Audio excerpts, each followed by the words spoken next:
Welcome back to just another solar podcast with Luke Beattie. That's me, Karl Jensen. G'day, Karl. That's me. How you going, Luke?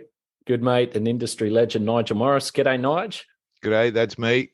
Now, mate, you've got a different setting yet again, but this time it's some new digs.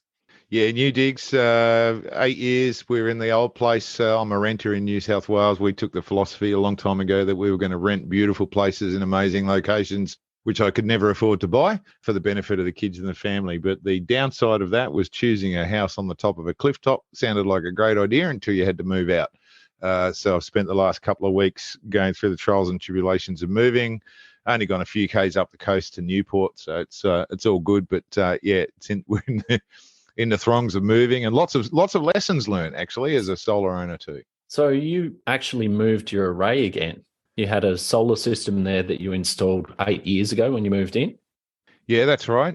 We whacked a solar system in and it grew over the years. I had an array of monitoring, of course, and some Enphase batteries under the house and a bunch of stuff that we'd managed to jemmy into the place over the years. And in my previous place, I had solar as well, but I gifted that to the landlord. It was an old system and I said, you can have it when I left.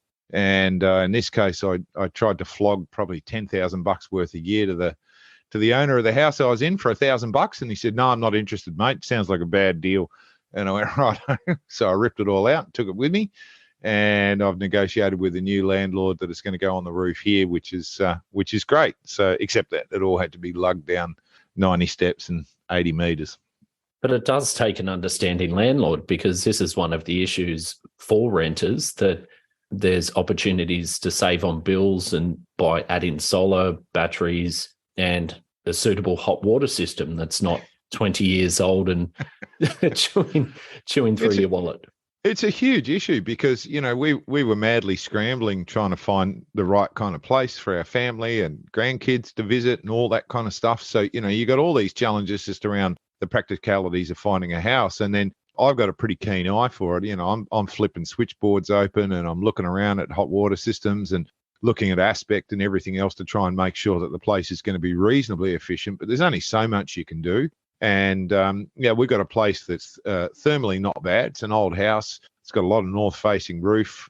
So it shouldn't be too bad. But I missed one trick, and I thought the hot water system was gas. The way the ad was written, it looked like, along with the stove and a couple of other things, it was gas, but it turns out to be an appalling little 125-litre constant running electric tank. So that's got to go. And, the first meeting. Sorry? I know a guy. Yeah. Don't worry, Karl. I'm coming to you. But, it's a really tricky thing as a tenant because, when do you broach that, right? I spent quite a while timing it right to broach it with both previous landlords. In this case, the landlord was a pretty good guy. Met him a couple of times, and I said, "Listen, I'm going to broach it right now. I've got some plans. I'd really like to throw some solar gear on here. I'm going to gift it to you. It's been through the previous place for 8 years, so I'm happy to gift it to you at the end. I'll just leave it. But we've got to do something about that hot water system because that thing runs constantly, right?" And he had no idea. He just said, "Oh, yeah, it's a little bit pricey to run the place, So, it's a really tricky thing as a tenant. But anyway. That's a good leader into the next bit, Nice. So obviously you had to deal with a pile of retailers. Sure. Yeah, well, that's right. So I had to try and disconnect, which was a pain in the butt. In fact, I discovered my other retailer who I had a good deal with at Narrabeen. They went, "Oh, no, we can't take a online application to disconnect. You've got to call us and speak to a person and do it verbally." So I still haven't actually disconnected because I just hadn't had the time. But I did get a notice from Origin Energy, who happen to have the gas here. And I rang them and went, "Listen, I'm moving in. Don't disconnect the gas. Let's sort that out. It's only for the stove and, a little bit of heating." And they went, "All right, what are you doing about power?" And I said, "Oh, yeah, hook me up. What do you got?" And they went, "Oh, well, that place has got a 1950s single tariff meter that everything runs off. So we're just going to give you a flat rate of 37 cents, I think." Yeah, holy shit. So I'm at 37 cents all day long, including the hot water system. Thank you very much.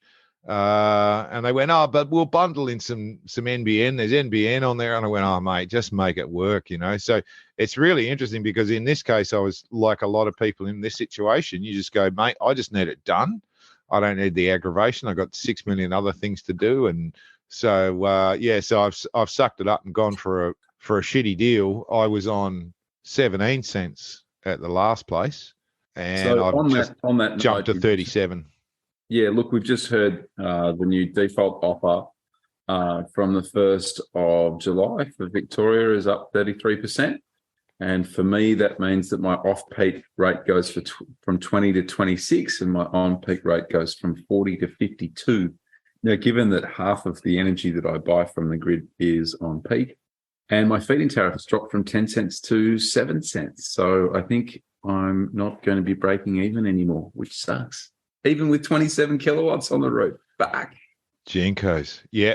Shopping around for tariffs is one of the reasons our plan optimizer at Solar Analytics is so popular, because this is a real nightmare to try and work out where's the best plan and everything else. We'll have to flip you over onto that, Karl, so you can at least shop around and work out what the best plan is that's going to suit your demand.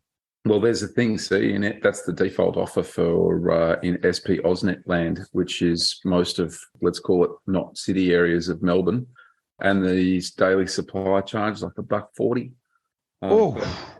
Yeah, wow. $1.40. So they built the solar tax in there. Yeah, look, if you're in SP AusNet land, that's just the reality of what you. Obviously, there's retailers on top of that; they can give you a little bit less or a little bit more, but it's going to be around that number. So it's not just in Victoria; it's also, we're seeing it from Queensland, New South Wales, pretty much the whole NEM. That even the lowest increases that are coming to 20% plus, which is phenomenal. You look at the big hoo-ha about the HEX debt being indexed at 7.1% and the pain that that's causing for people. What about energy costs increasing? And what does that do for inflation?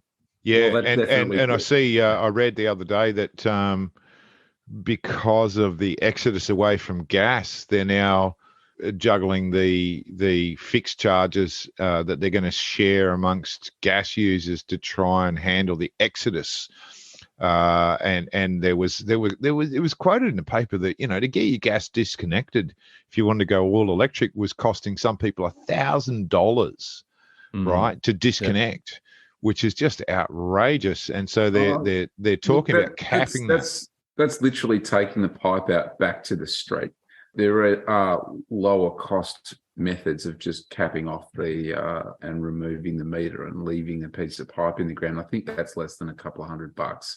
And I think, Nige, picking up what you were saying, the Australian Energy Regulator said that they're going to cap gas disconnections at $250 in Victoria. Fantastic. Yep. That's right. So on that note, I was fortunate enough to spend a night on a houseboat last week with the one and only Saul Griffith.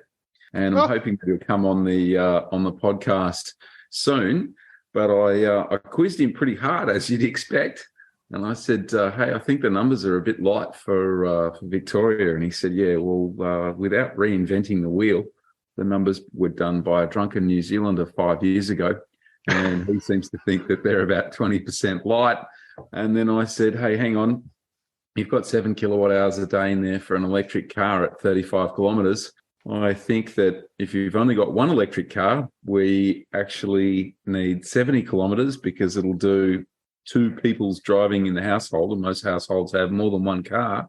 And then, of course, it's so cheap to run, we'll probably end up doing 100 kilometres. So 7 kilowatt hours that we've got in his energy budget probably looks more like 21.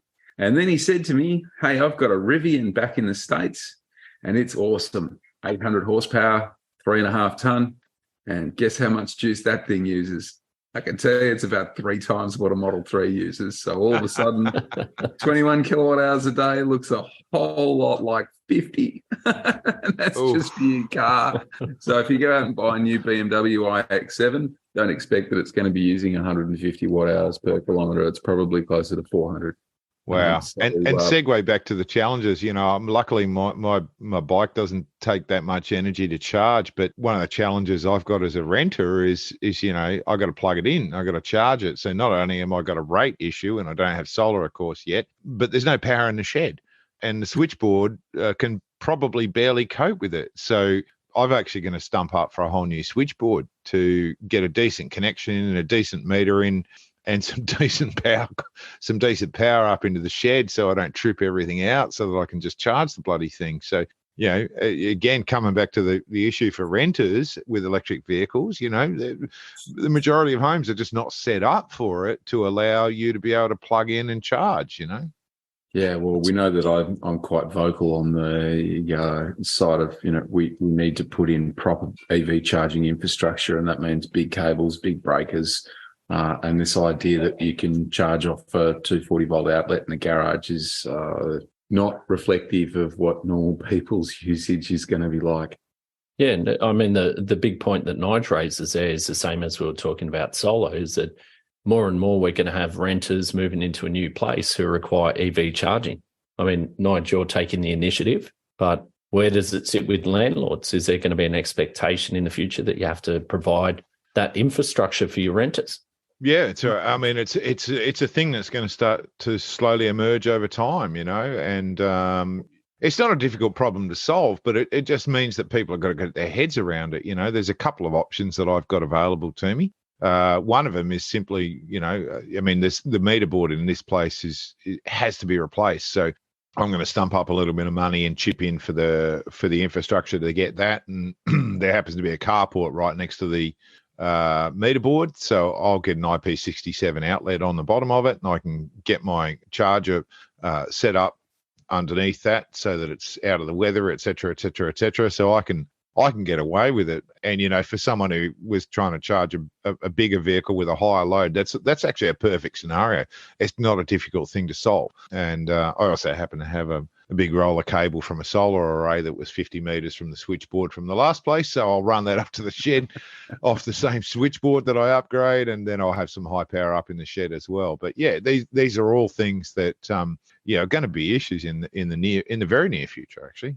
Yeah, look, I saw a document produced by a mob that represents strata people, and there were all sorts of crazy scenarios where we need to upgrade people's houses because the maximum demand and this, that, and the other. And I'm just like, shit, you guys are getting pretty carried away. No one's going to want to charge their electric car at 6 o'clock at night when it's 50 cents a kilowatt hour. That's just not realistic. What's a lot more realistic is that these loads will be in the middle of the night, and the existing infrastructure in a lot of these stratas will be able to deal with that. There's going to be quite a few scenarios where one person's saying, we're going to end up with 80 amps a phase on these single phase people, and we've got to deal with this maximum demand stuff, which is never going to happen in real life. I don't think the sky is falling. Obviously, there's some money to be spent in running the cables, but I don't think that we need to build a nuclear reactor in everybody's backyards just yet. No. And I want to give a shout out to the guys on My Energy Efficient Electric Home Facebook page, which I see you on, Karl, all the time. It's a veritable great page. It's a great page. It's amazing. And I picked up a great tip this morning, actually, from a guy who said, Arlec have got this little plug-in controller. It's got a nice little Wi-Fi app, and it's got humidity and temperature control on it as well. And I went, now, in this new place we've got, there's 2 rooms on the south side that suffer from a bit of damp, and the landlord said, look, I've got a dehumidifier that I'm going to leave with you so that you can make sure that you can keep the humidity under control and make sure there's no dampness or anything. And with the really wet conditions that we've had over the last year or so, particularly, it's been a bit of a challenge. And I went, oh, bingo. Someone saw that on My Energy Efficient Electric Home. Someone said, I bought one for $34. I went to Bunnings today. I got one for $26. And I've got this little thing that I've just plugged in. I haven't set the app up yet, but, as a tenant, I can now do some intelligent stuff. I can get the dehumidifier or a heater or a cooler or whatever I want, triggered by temperature or triggered by humidity or triggered by a timer for $27, man. Well, you're paying 37 cents for the power. That's right. Well, I'm going to solve that. I'm going to solve that with a guy I know who's a level 2 who's going to put me a smart meter and a new switchboard in, and then I'll get it on a time of use tariff and get my solar going. But even being able to just manage that stuff for $27, that's a great thing for a tenant, right? Where you can go, right, I need some automation. Yeah. I don't want to spend $1 million. $27, head down to Bunnings, get one of these Arlec things, and you can manage some climatic control stuff, and that's cool. On that note, with the My Energy Efficient Homes, I speak to Tim, who's the founding member of that group, fairly regularly, and he tells me that there are 1,000 new members a week to that group. The cool thing about it is it's like the early days or earlier days of the boom of solar, where people were on the Whirlpool forum, on the Energy Matters forums, and it was all new stuff. And someone would find something really cool, work out a solution, share it. And in more recent years, we've seen that with solar cutters. It's not just solar, not just batteries. It's a whole host of, the Internet of Things, electrification. Insulation comes up a lot. Insulation and all this stuff that, we're always advocates for saying, solar companies that are doing pure play solar and batteries need to broaden their scope. They need to look at the other opportunities. It's pages like this where there's also the consumers, the end customers, the early adopters, these people sharing their great ideas. So it seems to be probably one of the most exciting pages at the moment. In addition to that, I checked out a couple of volume builders over the weekend, and one of them said that their house was zero CO2 with a 6 kilowatt system. And I said, geez, that's funny. I've got a house that's exactly the same as this house, and you guys built it, and there's no fucking way in hell that 6 kilowatts isn't up. 6 kilowatts is so 1980. How can that be zero CO2? Melbourne gets barely any sun, and it's just no chance. He's still buying a shitload of power from the grid with a 6 kilowatt system. Yeah, I saw you and Chris Stork and a couple of other people moaning about how bad the weather had been and how little energy you've been producing today, Karl. It's been pretty poor solar conditions in Victoria, eh? Today's actually pretty good, but yesterday and the day before were both disasters, and I've had a couple of days now where we've got 12 kilowatt hours out of 27 on the roof. You're like, wow. I need a generator. Now, some of the other interesting posts online in the last week have been from SNEC, the massive trade show in Shanghai. And there's a bunch of us going to Intersolar in a couple of weeks in Munich. Just keep rubbing it in, bro. So one thing I've always wanted to do is a trade show survival guide, not so much for our local ones, but the international ones where you can get sidetracked by many things. So there's the obvious one. If the networking gets out of hand, you can get sidetracked that way. One of our former colleagues, Karl, he got sidetracked in a different way, in a romantic way, and didn't see much of the show. But the other thing is, because of the amount of the volume, there's more to that story. We're going to have to come back to that. No, that's a footnote. Just check the notes. So we're not going to go there, Karl. I was just going to continue on my little journey down that road. One of the other side tracks you can go down is also just the amount of stuff that you can see in new technologies. And if you're not focused on what's going to be most valuable for you, you can end up on stands that are really interesting for half an hour discussing stuff that's not going to be relevant when you get back to Australia and you want to implement stuff and work out new partnerships and solutions. Now, that survival guide I'd love to do, but we've had all of these roadshows going around Australia. Congrats to Solar Cutters. You did a great job. SIA is still going. They've got a show next week in WA, but they've been sold out pretty much every show. Yep. And there's been a number of other ones. Rather than have a trade show survival guide, Nige, you've been around to a lot of these shows in recent weeks, and you've come up with another checklist for presenters. Yeah, well, Karl and I sort of banged heads a little bit on this at one of the shows that we were at when we were kind of rolling our eyes about, the less than ideal quality of the presentations that we saw on a couple of occasions. And I went to another roadshow recently and I kind of went, oh, man, this is just like breaking every rule for what to do at a presentation. And whether it's a forum of 400 people or 40 people, it doesn't matter. There are some golden rules, and I actually wrote them down. So I'm just going to rattle them off, if that's all right, because, at the end of the day, people are either investing their time or they're spending money in a lot of cases to come to these events. And it is completely inappropriate and rude to deliver them a really poor presentation. And what you will find is people either fall asleep, or they get up and they go to the bar, or they go out and make phone calls, or they'll find an excuse to walk away, which doesn't do your brand any good, and it certainly doesn't do any justice to the show that you're at. So I'm going to quickly run through them. Number one, project your voice, people. Project your voice.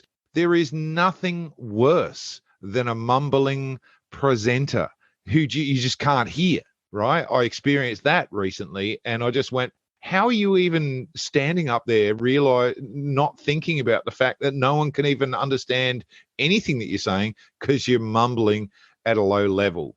Go to Nige or something. Secondly, intonation.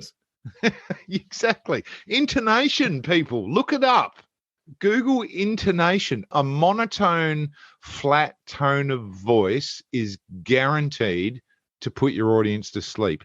It's not a hard thing to work a little bit on intonation, and it makes an amazing difference to the quality of a presentation. Podcasts as well, Nige.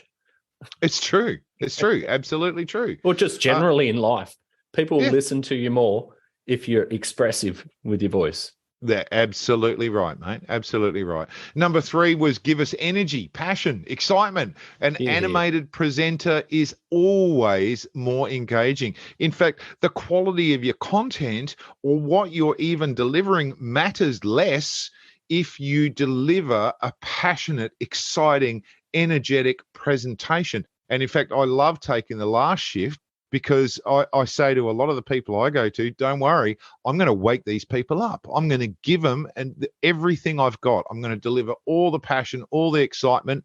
I will get these people awake and interested, and it works every single time. Number 4, delete half your slides now. If you are a presenter, you have too many slides the majority of times, and it happens over and over and over again. Can I add to that, Nige? What's that, mate? The other one that I would add to that, and I've seen a terrible one fairly recently, is do not read off slides. Oh, golden rule. Golden rule. Never read the fucking slides, for God's sake. If you don't have a story to tell around what's on the slide, you're failing. Right? Never, ever read the slides. On that same point, delete 2/3 of the words on your slides right now.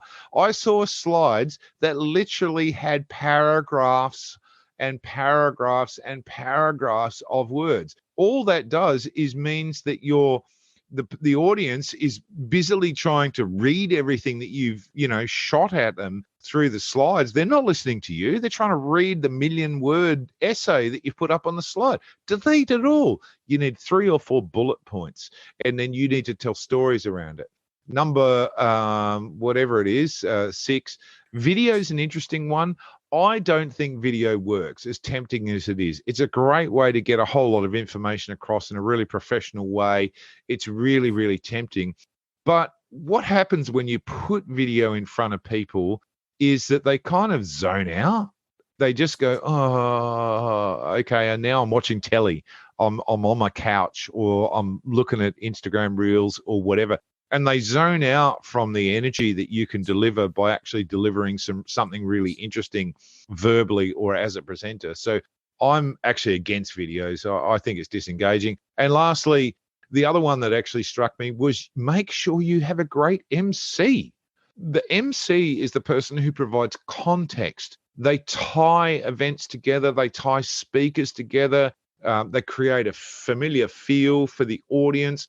They tie the whole lot up together, and they just provide this really valuable contextual sort of connection between everything that is being presented. And when you get great ones, I'm going to give a shout out to who was emceeing down in Victoria. It was Craig. He did a wonderful job of emceeing. He brought people back to life. Speaking of which, so I totally agree with that one. There's a guy at the Melbourne Comedy Club who stitches all the acts together and tells a few jokes in between the different acts. And he's absolutely awesome. And that makes that venue 100%. It's so important, right? An MC gives the event everything. And I witnessed that at a recent event where there was an MC who just had no idea.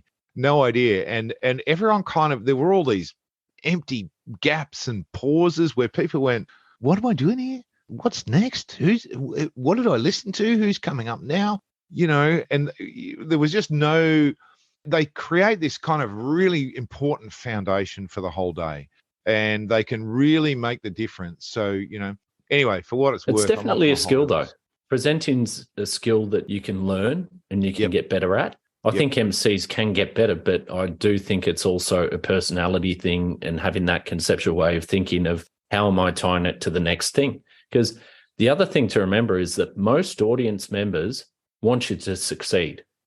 They want you to do well. They want to be entertained. So people go up there and if they have that front and center in that mind that most people in this room want us to succeed, they want us to be interesting, they want us to impart something. So you really have to fuck it up or not be aware of what's happening in the audience to do it terribly. It's a very small minority of people who are natural presenters as well. It's a very, very small minority. And so it is a real challenge for event organizers and for MCs to make sure that they get people and they get topics and they get content and they get presenters who are really good at that. And it makes an enormous difference, We've seen plenty of great stuff. I don't want to, bag people out for that, but it is really worth putting effort into and thinking quite hard about to make sure, because it makes all the difference between a good event and a bad event. So on to the next one, Luke. So whilst you said that we didn't want to talk about the rules of the overseas events, I've got a couple of rules for anybody who is going, and that is if someone's invited you and if someone is paying for you to do something, you fucking turn up.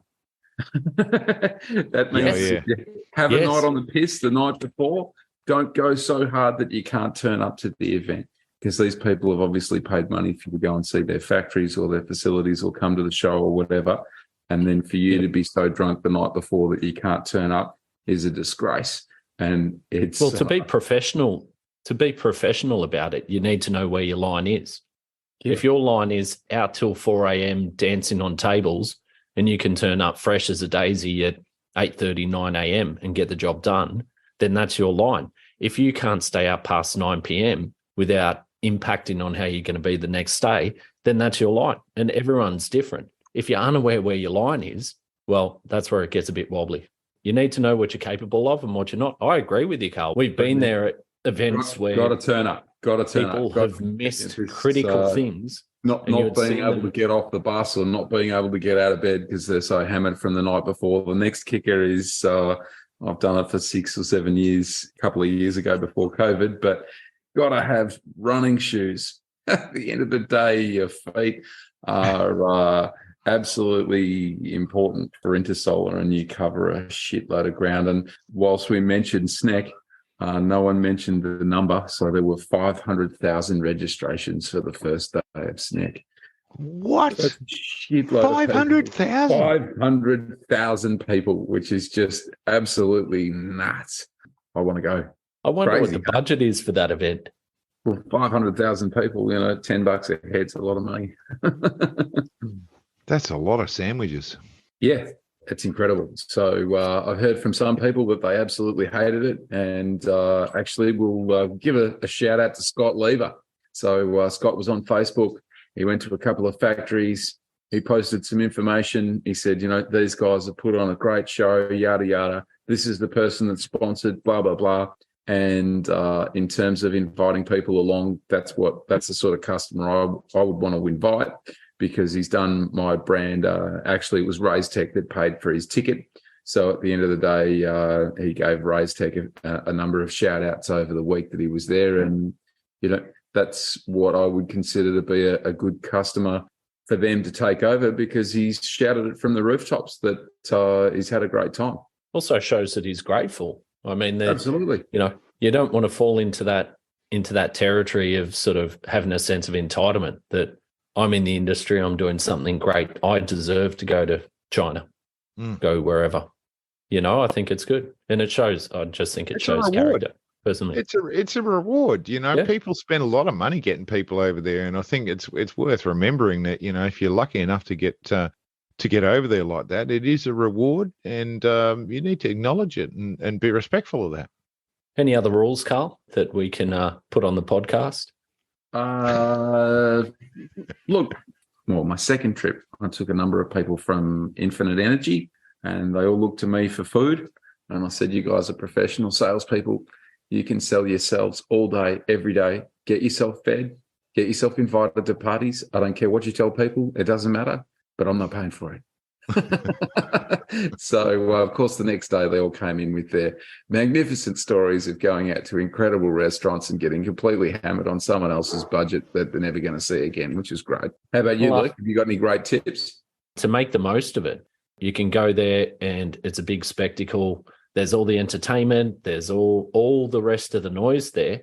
But don't lose sight of the fact that you're going to the biggest trade shows. You're going to see new products. There's going to be solutions, an absolute goldmine sitting there of stuff that if you unearth it, bring it back, implement it, form those partnerships, it's going to transform your business. Yeah, look, for you and I, Luke, we're obviously representing a large wholesaler and having a couple of customers with us. I've always found that it's an exceptionally valuable trip simply because you just don't get to have 3 days or 4 days one-on-one time with your customers. As Nige pointed out, there's a bit of a reward, but you just don't get to have that quality time with people normally because they're too busy. Now, before we wrap up, guys, is there anything else you want to cover off? Yeah, I'll give one for a wrap-up, mate. I want to give a shout-out to the removalists who had to lug all my crap down the hill. We did a whole bunch ourselves, but a bunch of young backpackers. And chatting to some of them, they were actually sort of saying, I've seen a couple of clues here. Are you in solar, mate? And I went, yeah. And they said, do you know anything about solar farms? And I said, yeah, around the fringes. They went, a lot of our mates work on solar farms. And I said, is that right? And one of them said, yeah, there's tons of money to be made. And, frankly, compared to moving fridges down, 80 meters and 90 steps, lugging 10,000 solar panels and getting paid a little bit more looks like a pretty good deal. So it was interesting that the sort of number of backpackers coming into the country is increasing, but a lot of them are sort of juggling between, well, do I go and do bar work in a cheap environment, or do I do removalist work, or do I go and work on solar farms? And one of my favorite web pages was Irish backpackers looking for work on solar, which I used to love just watching because it was a lot of Irish backpackers heading for that territory, and they're all very pumped about that. So, good luck to them. I hope the removalists managed to hang on to their stuff and, shout out for carrying the fridge down the hill. It's a similar vibe to mining. There was the exodus to mining. I did that back when I was 28. I started gold mining and moved to Kalgoorlie, and that was a nice adventure till I came to solar. But there's similarities between it. I'm going to take that opportunity to segue that there was a really cool webinar during the week run by the Smart Energy Council about critical minerals.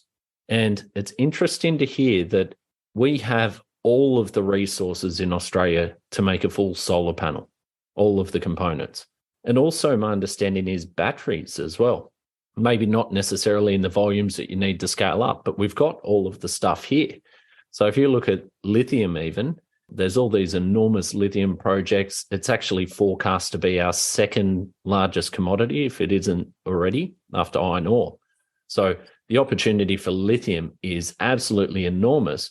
But what we're doing is sending all the raw materials offshore, a lot of it to China and USA. I know Tesla's got some contracts and so forth, and they're doing the refining. So a lot of the conversation is around retaining the value chain within Australia and getting encouragement not only to refine it, but to really bring that manufacturing back. Australian manufacturing has been in decline for decades.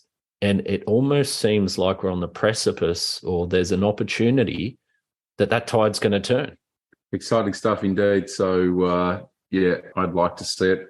Those who went to the Smart Energy Council gig in Sydney would have seen that there's a group that's trying to get some solar panel manufacturing to Australia. There's a new technology around using copper for bus bars instead of silver paste. And there's an efficiency gain to be had there as well. So cross fingers those guys managed to pull something off. Now, gents, I think that's about all we've got time for. Is there any parting thoughts or anything you'd like to add? That's it, mate. I'm jealous that you're going to Europe and I'm not. Yeah, here. It's been a few years since I went to Intersolar, and go and have a good time and take all those lessons we've learnt and learn everything you can on behalf of both of us, mate. Should be a record crowd of Aussies there. I mean, last year was shit because the war had just started and it was the first year out of COVID. So I think that there's going to be a massive cohort of Aussies going. And of course, the weather in Melbourne and Australia is crap this time of year, and it's beer garden weather in Munich. What's the old saying, Karl? Oh, knuckles of beer is why we're here. Intersolar every year. That's the one. It's sort of got a pre-COVID vibe to it, though. COVID really sunk that one. Beautiful. If anyone's wondering, I think James Walker still holds the record. I think he managed about 21 steins. There was a small accident and a trip to hospital after that, but I think 21 steins is still the record. That's a shitload of beer. Oh dear, there's a challenge. All right, guys. Well, thanks for that, and thanks for listening. Please subscribe, like, share, add a comment. Have a good one.